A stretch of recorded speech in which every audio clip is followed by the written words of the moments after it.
Mes amis, j'espère que vous allez bien. Aujourd'hui, je vous retrouve pour une nouvelle vidéo dans laquelle je vous raconter comme d'habitude deux histoires qui font bien flipper. Pas grand chose de nouveau à vous dire par rapport à la vidéo précédente, si ce n'est venez me rejoindre sur Instagram et sur YouTube. Si ça vous intéresse, les vidéos sont également disponibles sur Spotify et là-bas vous n'aurez pas de pub si vous payez un abonnement pour la musique. Voilà, je crois que c'était à peu près les seules choses importantes que j'avais à vous dire pour cette vidéo. Je vous propose d'éteindre la lumière de là où vous trouvez et on est parti pour la première histoire. L'histoire que je vais vous raconter aujourd'hui, c'est celle d'un couple, et c'est plus particulièrement l'homme qui va nous la raconter. Il s'appelle Thomas, il a 32 ans, et franchement, depuis 2 mois, sa vie, elle a plus rien à voir avec ce qu'elle était avant. Pourquoi, allez-vous me dire?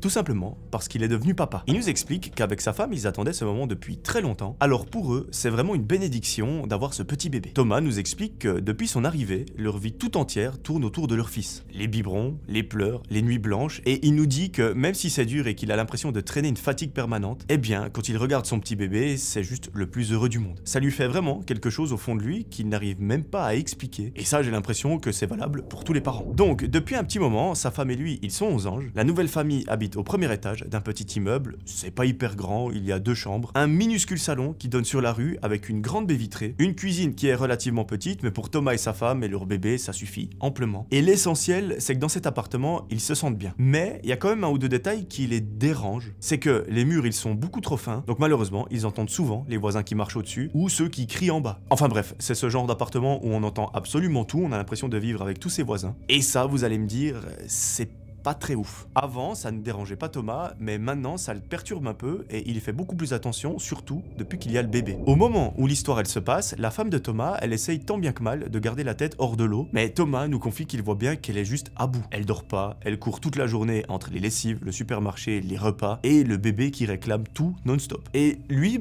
Thomas de son côté, il essaye de faire ce qu'il peut. Il a pris congé, donc il bosse un peu moins pour essayer de rester à la maison le plus possible avec elle. Et le soir, quand enfin le bébé se calme et qu'il dort un petit peu, généralement, ce qu'il fait, c'est qu'il pose le babyphone sur la table basse du salon, comme ça, eux, ils sont tranquilles, en train de regarder un film et ils entendent ce qui se passe dans la chambre. Donc pour ceux qui ne savent pas, c'est ce petit boîtier blanc qui diffuse le moindre bruit de la chambre. Comme ça, eh bien, c'est comme s'ils étaient avec le bébé en train de dormir, sauf que eux, ils sont dans le salon. Et Thomas, nous, il nous dit que ça leur change quand même la vie, parce que ça leur permet de pas aller vérifier toutes les 2 secondes pour voir si le bébé va bien, s'il ne s'est pas fait dessus, ou tout simplement s'il est encore dans la chambre. Un truc qui est bien avec cet appareil, c'est que non seulement ils entendent, mais ils peuvent également parler à travers ce petit babyphone. Au début, où ils ont installé ce gadget, Thomas, il trouve ça fantastique, et surtout très rassurant, parce que ça lui rappelle que tout va bien. Mais très vite, il va commencer à remarquer des choses un petit peu bizarres. Parfois, quand il écoute l'appareil, il n'entend pas des pleurs, pas des cris de bébé, non, il y a des sons qui ne sont pas censés être là. Il nous dit qu'au début, où il remarque ça, ce sont des petits bruits parasites, des bruits assez étranges. En fait, il se demande même si le babyphone commence pas à déconner, alors que pourtant il est censé être quasi neuf. La première fois où il se passe quelque chose, c'est rien de grave, juste un grésillement, un truc un peu chelou, mais il se dit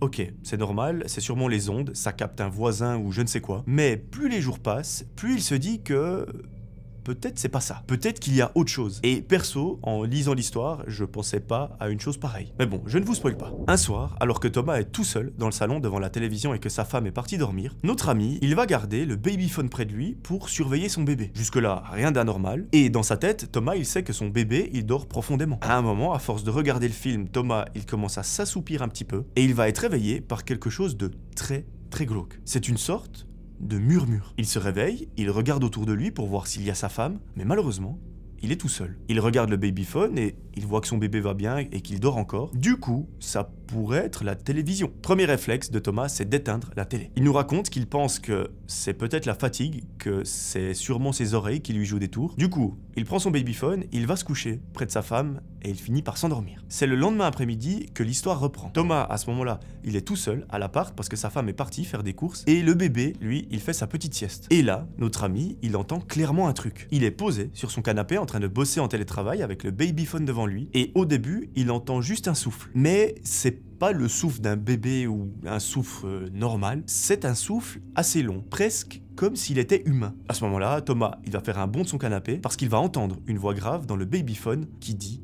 « Papa ». Là, Thomas nous dit qu'il a la chair de poule et qu'il se redresse d'un coup. Il fixe l'appareil comme s'il s'attendait à voir quelque chose ou quelqu'un, mais il n'y a rien du tout. Et puis, ça recommence, sans prévenir.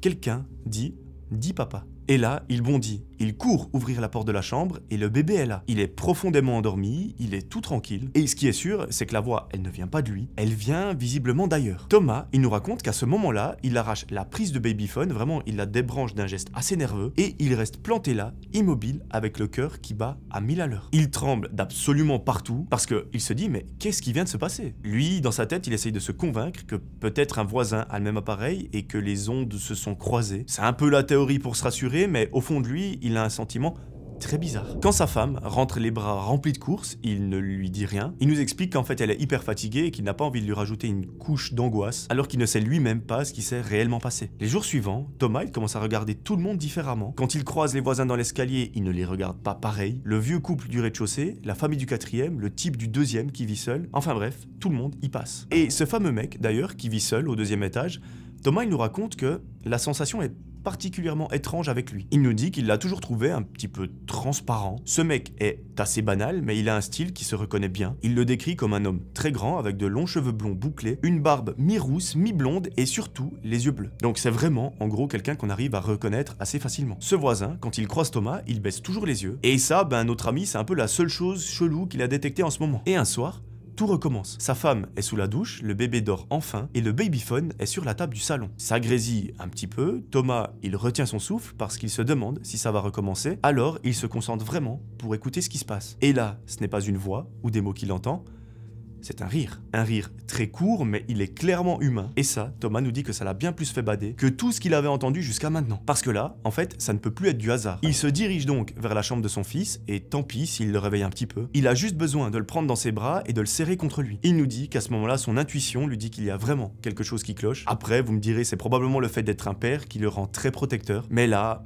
non. Pour lui, ça va au-delà de ça. C'est un peu comme si on dirait qu'il y a quelqu'un dans l'appartement ou alors que quelqu'un les écoute à travers un mur. Et en plus de ça, ça arrive qu'au moment où le bébé est endormi et surtout où il est tout seul. Thomas, après avoir entendu ce rire, il n'arrive plus à faire la différence entre ce qui est normal et ce qui n'est pas normal. Chaque bruit dans le boîtier lui paraît vraiment suspect. Chaque craquement dans l'appartement le fait vraiment flipper. Et quand il est en télétravail, il passe ses journées à tendre l'oreille, à guetter le moindre souffle à travers le babyphone, quitte à mal faire son job. Et le pire, c'est que ça arrive toujours quand il est tout seul et que sa femme, elle n'est pas là. C'est encore jamais arrivé en sa présence, comme si quelqu'un attendait exprès ce moment-là pour faire des bruits, pour parler, pour rigoler à travers le babyphone. Notre ami nous raconte qu'un soir, il est en train de bercer le bébé seul dans le salon et un rire vraiment glauque est sorti du moniteur. Thomas, ça le fait vriller, il serre le bébé contre lui et à ce moment-là, il se dit vraiment, si j'entends encore une seule fois ce genre de truc, je prends le babyphone et je le balance à travers la fenêtre. Mais malheureusement, il peut pas parce que c'est le seul babyphone qu'il a dans la maison, il n'en a pas racheté un autre. Donc il est obligé de le garder parce que sans ça, il panique de pas pouvoir entendre son bébé pleurer ou même respirer quand il est tout seul. Alors là, Thomas, il commence à faire des trucs un peu chelous. Il teste le babyphone, il le branche dans d'autres pièces, il met le récepteur dans la cuisine, il fait exprès de laisser le micro loin du berceau juste pour voir ce qui se passe. Et avec ces gestes un petit peu chelous, il nous explique qu'il se rend compte d'un truc assez flippant. Même quand le bébé n'est pas dans son berceau, même quand la chambre est vide, il y a des bruits, des souffles, des murmures. Et ça lui fout les boules, parce que ça veut dire que c'est pas juste le bébé qui est capté, il y a quelqu'un qui parle à travers ça, quelqu'un qui profite du fait qu'ils sont connectés en permanence. Et donc ça, je pense que vous et moi, on est d'accord pour se dire que c'est assez particulier. Le lendemain soir, tard dans la nuit, Thomas est tellement à cran qu'il prend le babyphone et il le colle contre son oreille. Et là, au lieu d'entendre un souffle ou un grésillement, il entend « Il est à moi ». Thomas, il en fait presque tomber l'appareil, ses mains elles tremblent et il est en panique totale. C'est la première fois qu'il a la confirmation qu'il n'est pas dingue. Et là, il a cette idée terrifiante qui lui traverse la tête. Et si ce quelqu'un ne voulait pas seulement parler à travers le babyphone, mais également rentrer chez eux. À partir de ce moment-là, Thomas, il ne dort plus. Vous me direz, c'est totalement compréhensible. Sa femme, elle croit qu'il devient parano et qu'il surprotège son fils en mode il en fait trop. Mais la vérité, c'est qu'elle est au courant de rien. Les jours passent et plus ça va, plus l'atmosphère dans l'appart devient lourde. Thomas, il nous raconte qu'il a l'impression qu'il y a quelqu'un qui vit avec eux, pas juste dans les murs, mais dans les pièces, dans le salon, dans le couloir, partout dans l'appart, au point où parfois, lorsqu'il est dans son lit, il croit voir une ombre passer derrière la porte entrouverte de sa chambre. Enfin, bref, ça devient légèrement invivable. 2 jours plus tard, Thomas va prendre sa douche, sa femme, elle est en train de plier le linge, et le bébé il dort. Du coup, elle a le petit boîtier près d'elle pour le surveiller. Elle plie les habits tranquillement, et tout à coup, sans prévenir, le babyphone se met à grésiller. Le son, il se brouille un peu comme une vieille radio qui change de fréquence. Elle prend l'appareil dans les mains pour le regarder de plus près parce qu'elle voit que les bruits ont réveillé son fils. À ce moment-là, le bébé, il s'avance vers la caméra sur ses petites pattes et là, elle voit sa tête qui est en gros plan. Bon, la mère, elle trouve ça vraiment trop chou, elle se dit c'est adorable. Si elle avait la possibilité de faire une capture d'écran, croyez-moi, elle l'aurait faite immédiatement. Et ça aurait donné la photo de l'année. Du coup, elle se dit mais attends, il est trop chou, il est réveillé, donc je vais aller le chercher. Mais tout à coup, elle entend une voix très grave dire « Louis, viens voir papa ». Sauf que, mes amis, quelque chose que je ne vous ai volontairement pas dit, c'est que Thomas et sa femme ont eu un bébé qu'ils ont appelé Louis. La femme de Thomas lâche le babyphone et il s'explose par terre. Elle court chercher son enfant et elle le serre dans ses bras. Thomas, il sort de la salle de bain et il voit que sa femme est totalement paniquée. Elle lui explique ce qu'il vient de se passer. Et Thomas, il est abasourdi. Il se dit, mais purée, c'est quoi ce bordel? D'où vient cette voix qu'on entend depuis des jours et des jours? Là, il voit le babyphone qui est explosé par terre. Et tant mieux, au moins, ça c'est fait. Ils iront en racheter un autre et normalement, tout s'arrêtera. Là, les deux parents, ils sont terrifiés à l'idée qu'un malade ait piraté l'appareil et qu'ils puissent parler à leur enfant à travers le moniteur, au point qu'ils n'en dorment même plus la nuit. Ils se sentent épiés, observés, et de toute façon, on est d'accord, ça ne peut pas recommencer. Parce que le moniteur est éclaté au sol, basta, c'est réglé, plus personne n'en parle. Même si ça les a traumatisés et que ça reste dans un coin de leur tête, il n'y aura probablement plus de voix. Thomas, après ça, il nous raconte qu'il devient encore plus parano, il vérifie la porte d'entrée 10 fois par soir, il cale une chaise contre pour être sûr que personne ne puisse entrer, il ferme les volets un peu comme si ça pouvait les protéger, mais il nous dit qu'au fond de lui, il sait que ça ne sert à rien, parce que voilà, c'est fini, le babyphone est éclaté, donc il n'y aura plus de voix. C'est 3 jours plus tard que l'histoire reprend. Un après-midi, Thomas ne se sent pas très bien, alors il décide de ne pas aller au travail. Ce n'était pas prévu, mais avec la fatigue et l'enfant, il a vraiment besoin de rester chez lui. Du coup, en se levant, la première chose qu'il sent dans l'appartement, c'est une odeur absolument dégueulasse. C'est les poubelles qui sont en train de pourrir, il se dit, bon, je vais quand même faire l'effort d'aller les sortir, et ensuite, j'irai me recoucher. Il sort donc pour les descendre, comme il fait d'habitude, sauf que, cette fois, au lieu de les sortir et d'aller direct au travail, il revient à son appartement. Sa femme, elle reste à la maison avec le bébé, et à peine Thomas sorti pour amener les poubelles, quelqu'un sonne chez eux. Sa femme ouvre la porte, et c'est un homme très sympathique qui apparaît. Il se présente à sa femme en lui disant que c'est un nouveau voisin qui vient d'emménager et qu'il vient faire connaissance. Bon, c'est très gentil de sa part, il a même apporté un petit panier avec des gâteaux dedans. Il les lui donne et pour être poli, elle lui propose d'entrer. L'homme, il entre et il regarde un petit peu autour de lui. Il scrute l'appartement de la famille et il lui dit qu'ils ont bon goût parce que c'est très bien décoré. Évidemment, la femme de Thomas est flattée par ses compliments et surtout, elle est contente de rencontrer du monde étant donné qu'elle ne sort pas beaucoup de chez elle ces derniers temps, surtout depuis la fin de sa grossesse. À ce moment-là, quelqu'un toque à la porte. C'est son mari, donc Thomas, parce que par réflexe, elle a fermé la porte à clé, donc elle va lui ouvrir. À ce moment-là, le nouveau voisin lui demande vite « Est-ce que je peux aller aux toilettes, s'il vous plaît ?» La femme lui dit « Oui, bien sûr, c'est au fond du couloir à gauche. » Le gars, il s'y dirige rapidement, et la femme de Thomas, elle va ouvrir à son mari. Là, Thomas, il dit « Mais pourquoi est-ce que t'as fermé la porte ?» Et elle lui dit « Écoute, c'est un réflexe parce qu'un voisin est entré pour se présenter à nous. » Thomas, il capte pas trop, il lui dit « Mais de quel voisin t'es en train de parler ?» Et là, notre ami, il se fige. Parce que sa femme, elle lui dit « C'est un nouveau voisin qui vient d'arriver. Tu l'as peut-être déjà vu, toi. Il est blond aux yeux bleus, avec une barbe et une chemise. » Thomas, il comprend que dalle. Il lui dit que cet homme habite dans l'immeuble depuis plus de 4 ans déjà, et qu'il habite juste au-dessus d'eux. Les parents se regardent pendant quelques secondes, ils ne disent pas un mot, et là, leurs yeux s'ouvrent tout grands. Ils comprennent absolument tout. Thomas, il a pas le temps de réfléchir, il sprinte jusqu'à la chambre de son fils, il ouvre la porte et là, il voit une scène d'horreur. Ce fameux nouveau voisin entre guillemets est en train d'essayer de se barrer par la fenêtre avec leur enfant dans les bras. Il a une jambe dans la chambre et l'autre qui est déjà dehors. Thomas, il lui fonce dessus, sa femme le suit en hurlant le prénom de son enfant. Thomas attrape la jambe du mec, il le tire à l'intérieur et il le met à terre. Malheureusement, le bébé tombe, mais c'est assez léger, il ne se cogne pas la tête. Et Thomas, au sol, il se met à déchirer l'homme, vraiment. Il lui donne des droites, vraiment, il lui pète la gueule comme il n'a jamais pété la gueule à quelqu'un. À un moment, sa femme se met à crier et au même moment, l'homme, il arrive à se relever assez rapidement pour pouvoir se barrer à travers la fenêtre. Donc, à ce moment-là, il n'y a plus que Thomas, sa femme et leur enfant dans la chambre. Tout le monde est tellement sous le choc qu'ils n'ont pas le réflexe de se dire on va le courser pour pouvoir le rattraper. Les deux parents sont en pleurs, ils comprennent qu'ils viennent d'éviter le pire, ils sont juste en sueur, incapables de dire un seul mot, et après avoir repris leurs esprits, ils appellent la police. Thomas raconte que sa voix tremble tellement qu'il n'arrive même pas à donner leur adresse, c'est carrément sa femme qui a dû prendre le téléphone et prendre le relais. Quand les policiers arrivent, Thomas est soulagé.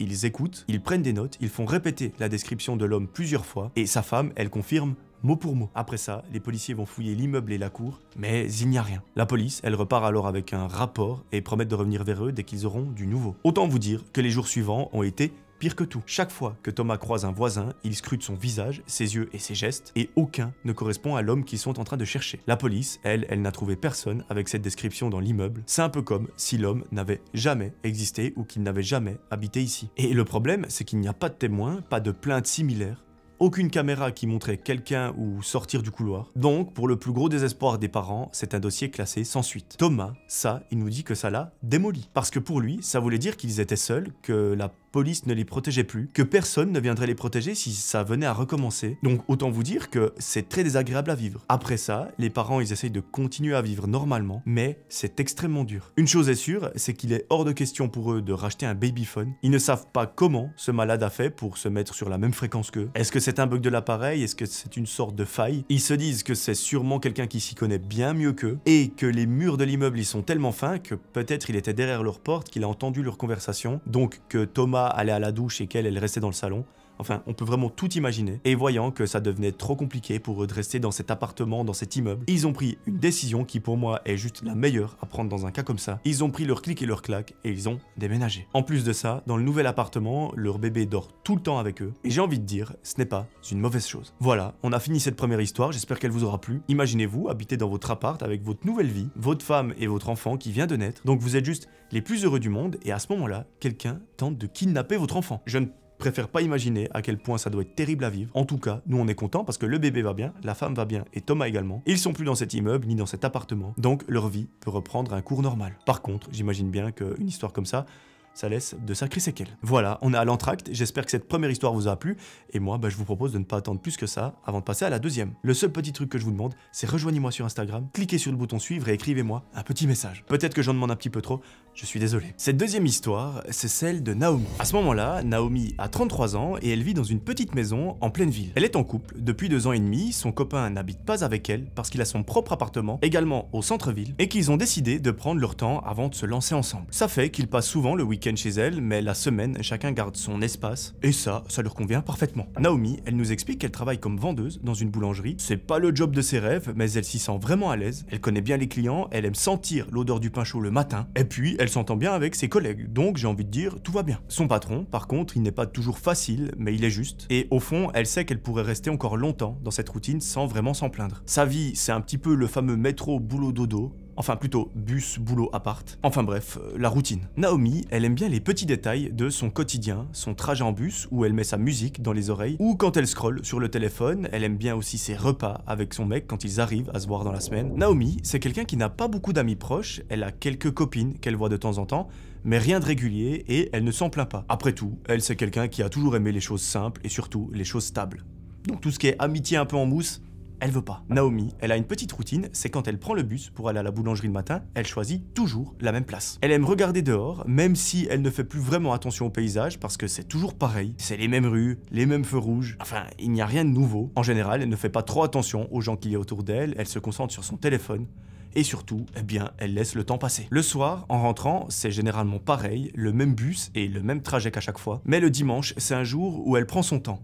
Elle voit son copain et elle fait un petit peu de ménage, donc ça reste quand même une certaine routine. Mais c'est justement parce que tout est normal et que chaque jour se ressemble qu'elle va directement remarquer que quelque chose va dérailler. C'est un petit détail qui, au départ, paraît anodin, mais qui va peu à peu lui pourrir la vie. L'histoire, elle commence un jeudi matin, un matin comme les autres, où Naomi se dépêche un peu parce qu'elle s'est réveillée 10 minutes en retard. Elle boit son café assez vite, elle prend son manteau et elle file tout droit en direction de l'arrêt de bus. C'est sa routine habituelle, sauf que ce jour-là, elle remarque quelque chose qu'elle n'avait jamais vu auparavant. Elle monte dans le bus, comme d'habitude. Le bus, il est rempli mais pas bondé de monde, donc il y a quand même un peu de place. Et elle se dirige directement vers le fond de celui-ci parce que c'est là où elle s'installe. En général, comme je vous ai dit, elle s'en fout un petit peu de qui est devant elle.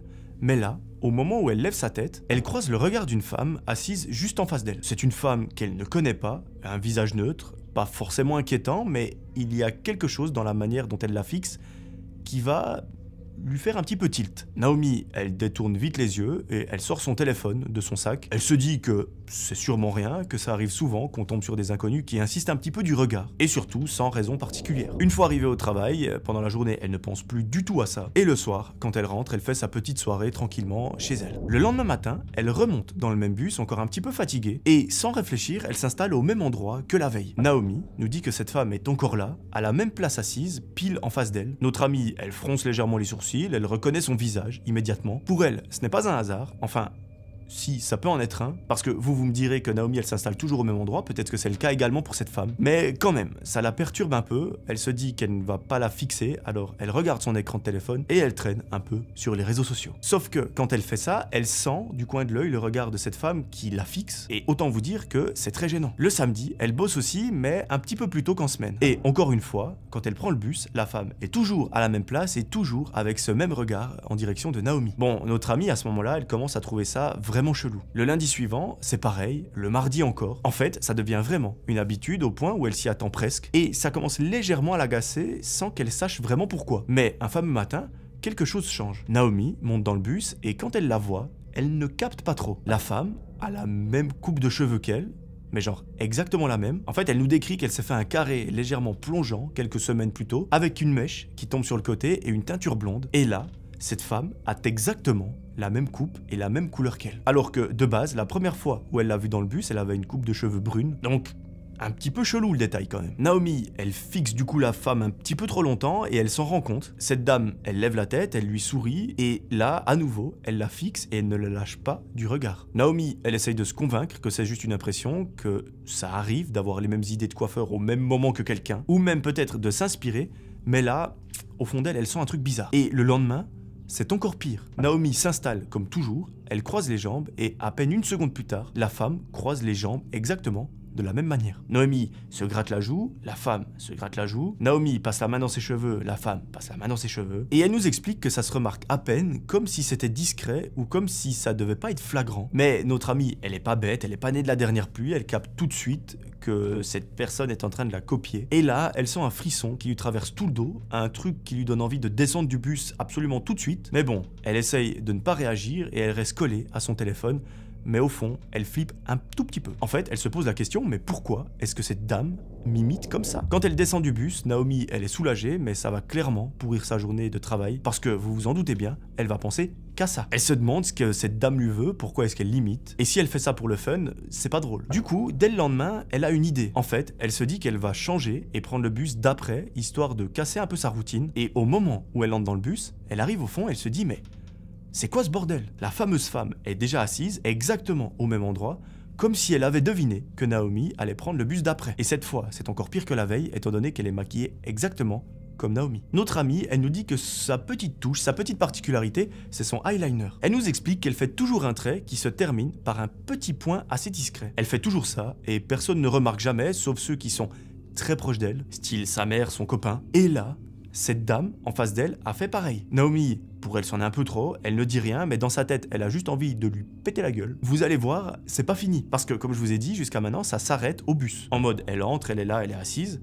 Sauf que ce jour-là, cette dame va carrément venir dans la boulangerie pour acheter des pâtisseries. Heureusement, ce n'est pas Naomi qui la sert, mais c'est sa collègue. Et là, dans sa tête, elle se dit ouf, parce que, sérieusement, elle a tout sauf envie de la servir. Par curiosité, elle va quand même regarder ce qu'elle achète. Et là, notre amie, elle n'a pas les mots. Cette femme commande toutes les choses que Naomi adore, son pain préféré, sa pâtisserie préférée, et ça, elle le fait 3 jours de suite. À ce moment-là, Naomi, elle est en train de se demander si elle vit un rêve, si c'est pas elle qui a été en train de tout inventer et qu'elle ne deviendrait pas tarée. Mais franchement, les faits sont là et c'est un petit peu trop précis quand même pour que ce soit du hasard. Et vous allez voir que ça risque de se confirmer par la suite. Un soir, en rentrant, Naomi finit par craquer et elle raconte tout à son copain. Elle lui dit qu'il y a une femme qui la suit absolument partout, dans le bus, à son lieu de travail, etc., qui s'habille comme elle, qui se coiffe comme elle, qui se maquille comme elle, qui a les mêmes expressions, qui a les mêmes façons, les mêmes gestes, et qu'elle en peut juste plus. Son copain, il rigole un petit peu et il essaye de la rassurer. Il lui dit que c'est sûrement une folle du bus et que ça existe malheureusement. Ce genre de personnes qui prennent les transports en commun et qui fixent absolument tout le monde pendant tout le trajet. Du coup, il lui dit bah écoute, ça devrait pas trop te monter à la tête, ne t'inquiète pas. normalement, tu ne risques rien. Quelques jours plus tard, ça recommence encore. Naomi en a trop marre de voir cette dame pencher la tête en même temps, ou se gratter en même temps la cheville alors qu'elle vient de se la gratter, enfin, c'est des trucs bizarres. Elle sait pas pourquoi elle fait ça, mais à un moment, elle va prendre son téléphone et prendre une photo de cette dame. Elle tremble un petit peu en le faisant parce qu'elle a peur de se faire cramer. Mais elle y arrive. Et ce soir-là, lorsqu'elle rentre à la maison, Naomi nous raconte qu'elle reçoit un message d'un numéro qui n'est pas dans ses contacts. C'est un simple message qui lui dit « Écoute, on se voit demain à 18 h dans le parc ». Notre amie, elle lit et elle relit le message en boucle. Elle capte pas de qui il s'agit. Elle en parle immédiatement à son copain, mais bizarrement, il a l'air un petit peu mal à l'aise. Là, son copain lui dit qu'il doit lui avouer quelque chose. Autant vous dire que Naomi, elle commence un petit peu à se chier dessus. Et du coup, elle lui dit « Ben, je t'écoute ». Et son mec commence à lui raconter que quelques mois plus tôt, il avait rencontré une fille en soirée. Il avait un petit peu flirté avec elle, ils avaient échangé leur numéro et il lui avait donné un rendez-vous dans un parc. Il vérifie et c'est bien le même numéro qui a envoyé un message à Naomi. Mais il lui raconte que par culpabilité, il s'était rétracté avant parce qu'il aimait trop sa compagne, donc Naomi, et qu'il savait que c'était une connerie de faire ça. Naomi, vous imaginez bien, elle l'écoute mais elle est très en colère parce qu'elle est complètement sur le cul que son mec ait pu faire ça. Foutu pour foutu, Naomi, elle décide de lui montrer la photo qu'elle a prise de cette dame dans le bus. Et là, lorsqu'elle lui montre ça, son copain, il se fige immédiatement. La phrase qu'il va lui lâcher, ça terrifie Naomi. Il lui dit « Oui, c'est bien elle ». En fait, à partir de là, Naomi, elle comprend que ce n'est pas juste une impression. Cette femme ne se contente pas de l'imiter pour une raison X ou Y, mais qu'elle est là parce qu'elle veut aussi s'approcher de son mec. Tout s'éclaire d'un coup, ça lui fout la trouille, mais au fond d'elle, elle se dit qu'au moins maintenant, elle sait qu'elle n'est pas folle. Du coup, ça la rassure un petit peu. Un soir, après le boulot, elle décide de ne pas prendre le bus. Elle choisit de rentrer à pied pour éviter de la croiser. Elle marche vite et il fait très froid parce qu'on est en hiver. La nuit est tombée, les rues sont pratiquement vides. Donc, normalement, c'est pas l'endroit où on va croiser le plus de personnes.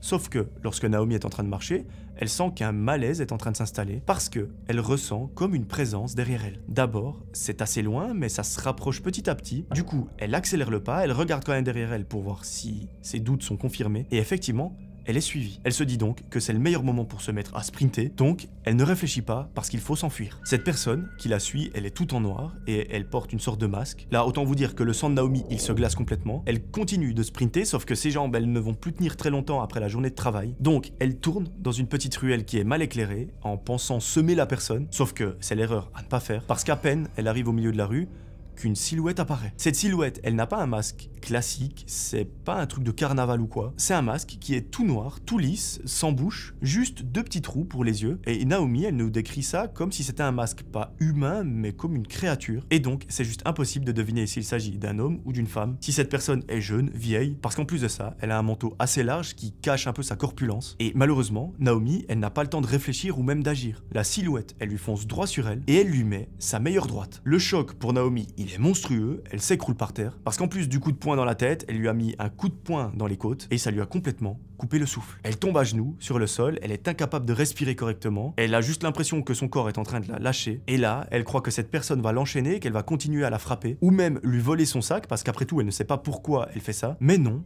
la personne s'arrête net, la silhouette, elle ne bouge plus, elle est juste là, immobile, à 1 mètre à peine d'elle, et c'est encore plus terrifiant, parce que tu sens que c'est pas un hasard, que c'est pas quelqu'un qui a voulu voler ton sac, c'est vraiment quelque chose de ciblé. Au même moment, la silhouette penche légèrement, la tête sur le côté, comme si elle l'observait. Pas pour vérifier si elle respire encore, mais plutôt pour analyser. C'est trop chelou parce que c'est comme un scientifique qui est devant une expérience, vraiment il regarde le moindre fait et geste. Chaque geste de Noémie est scruté, la manière dont ses mains serrent son ventre, la façon dont ses jambes se replient, son souffle, sa façon de pleurer et d'avoir mal. Enfin, c'est juste très glauque. Notre amie, elle essaye de ramper par terre gentiment pour essayer de s'éloigner, mais chaque effort, ça lui fait beaucoup trop mal. Là, autant vous dire qu'elle est persuadée que c'est fini pour elle, que c'est sa dernière demeure, qu'elle va juste crever ici, mais la silhouette, à nouveau, elle ne fait rien. Juste, elle la regarde. Là, la situation est très particulière pour Noémie parce que vraiment, elle nous explique qu'elle se sent comme un animal qui est en train d'agoniser devant le chasseur et que c'est pas très agréable à vivre. À un moment, Noémie arrive un petit peu à reprendre son souffle, elle pose une main contre le mur pour se redresser. La personne, elle recule lentement, sans un mot et sans geste brusque. Naomi, elle sort son téléphone de sa poche pour appeler son copain pour qu'il vienne immédiatement la chercher. Et dès qu'elle compose son numéro, la personne se barre. Mais elle se barre pas en courant comme si elle voulait échapper à la police ou quoi. C'est vraiment, elle marche tranquillement, comme si elle n'était pas pressée. Naomi, elle reste seule en attendant que son copain arrive. Elle est pliée en deux, la douleur est juste atroce. Et dans sa tête, ça tourne en boucle. Pourquoi est-ce que cette personne s'est mise à la suivre? Pourquoi est-ce qu'elle l'a frappée? Pourquoi est-ce qu'elle ne l'a pas achevée une fois au sol? Et quelques minutes plus tard, son copain arrive. Son premier réflexe, c'est d'amener Naomi chez elle pour prendre soin d'elle, de lui faire des bandages, de mettre des pansements, parce que oui, elle saigne un petit peu. Et surtout, de la mettre en sécurité pour qu'elle passe quand même une soirée plutôt normale. Le lendemain matin, le premier réflexe de Naomi, c'est de filer immédiatement au commissariat. Et là, elle raconte tout, mais depuis le début.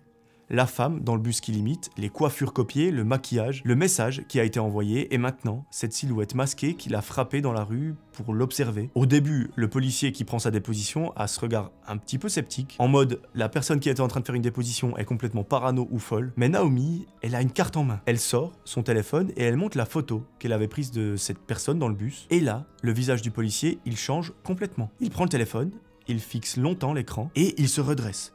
Il commence à taper sur son clavier, il fouille dans leurs fichiers et après quelques minutes seulement, il trouve un nom. Cette femme, elle semble s'appeler Elise et c'est là que ça devient vraiment flippant. Parce que cette Elise, apparemment, c'est pas n'importe qui. En fait, c'est une ancienne comportementaliste. C'est une spécialiste du langage corporel et des micro-réactions. Le genre de personne qui est capable de comprendre ce que tu ressens rien qu'en voyant la façon dont tu bouges la main ou la façon dont tu bouges ton sourcil d'1 millimètre. Elle a bossé des années pour une boîte privée dans la psychologie appliquée et sur le papier, c'est vraiment une experte brillante. Sauf que vous imaginez bien, si son quotidien aujourd'hui c'est de fixer les gens dans le bus, c'est que probablement ça a dérapé. Et c'est le cas. Les dossiers disent qu'elle a été renvoyée pour comportement inadéquat. Et très inquiétant, c'est qu'il y a eu plusieurs plaintes à son encontre. En fait, elle se mettait à imiter ses collègues en permanence, pas juste pour rigoler, mais de manière maladive. Elle copiait leur posture, leur façon de se gratter la tête, leur rire, jusqu'à leurs tics les plus discrets. Au bout d'un moment, elle ne parlait même plus avec sa propre voix, mais avec celle de ses collègues. Et vous vous doutez bien, plusieurs d'entre eux ont porté plainte pour harcèlement. Certains disaient même qu'elle les suivait chez eux, qu'elle mangeait les mêmes plats, enfin bref, qu'elle faisait tout comme eux. Et après ces plaintes qui se sont accumulées, la femme a disparu. Plus personne ne savait où elle était, où elle se trouvait. Et Naomi, en entendant cette histoire, elle est juste abasourdie. Tout ce qu'elle avait vécu, tout ce qu'elle croyait être de la parano, bah c'était bel et bien réel. Elle a été désignée par cette dame comme étant un modèle à reproduire ou même une identité à voler. Le policier lui dit qu'il va enquêter et que surtout elle doit rester prudente. Mais dans la façon dont il dit les choses, Naomi elle remarque que c'est pas une certitude, il y a plutôt une inquiétude qui se cache. Et du coup, elle ressort du commissariat avec une sorte de boule au ventre. Et surtout, elle se dit, ok, je viens de faire une déposition, mais est-ce que c'est vraiment ça qui va arrêter cette personne? J'en suis pas si sûr. Mais, par contre, la bonne nouvelle, c'est qu'à partir de là, Naomi, elle n'a plus jamais revu cette personne, que ce soit dans le bus, dans la rue ou même à la boulangerie. Par contre, elle n'a pas la certitude à 100% que c'est elle qui l'a attaqué dans la rue ce soir-là. Mais vous vous doutez bien, au fond d'elle, elle a quand même le pressentiment que les choses sont peut-être un petit peu liées. Et j'ai envie de dire, c'est également ma théorie. Voilà, si vous en avez une autre, n'hésitez pas à la dire dans les commentaires, c'est vraiment ça qui rend les histoires intéressantes. J'espère que cette deuxième histoire vous a plu et que le rythme des vidéos en octobre vous plaît également. J'essaye de trouver des histoires un petit peu différentes, comme ça on a toutes les mécaniques possibles et imaginables, ça plaît à tout le monde. Et voilà, encore une fois de plus, j'ai pris un réel plaisir à vous faire cette vidéo, j'espère que vous l'avez ressenti. Venez me suivre sur Instagram, envoyez-moi un petit message. Abonnez-vous à cette chaîne, je vous rappelle, vous êtes presque 60% à ne pas l'être. C'est gigantesque et si vous le faites tous, c'est le plus beau cadeau de Noël que vous pouvez me faire. Je sais, on est en octobre, mais il faut s'y prendre un petit peu avant. Voilà, moi je vous retrouve très vite, dans 2 jours, vendredi, pour une nouvelle vidéo. J'espère que ça va vous plaire. D'ici là, je vous demande de prendre soin de vous et moi je vous dis à la prochaine. Ciao tout le monde.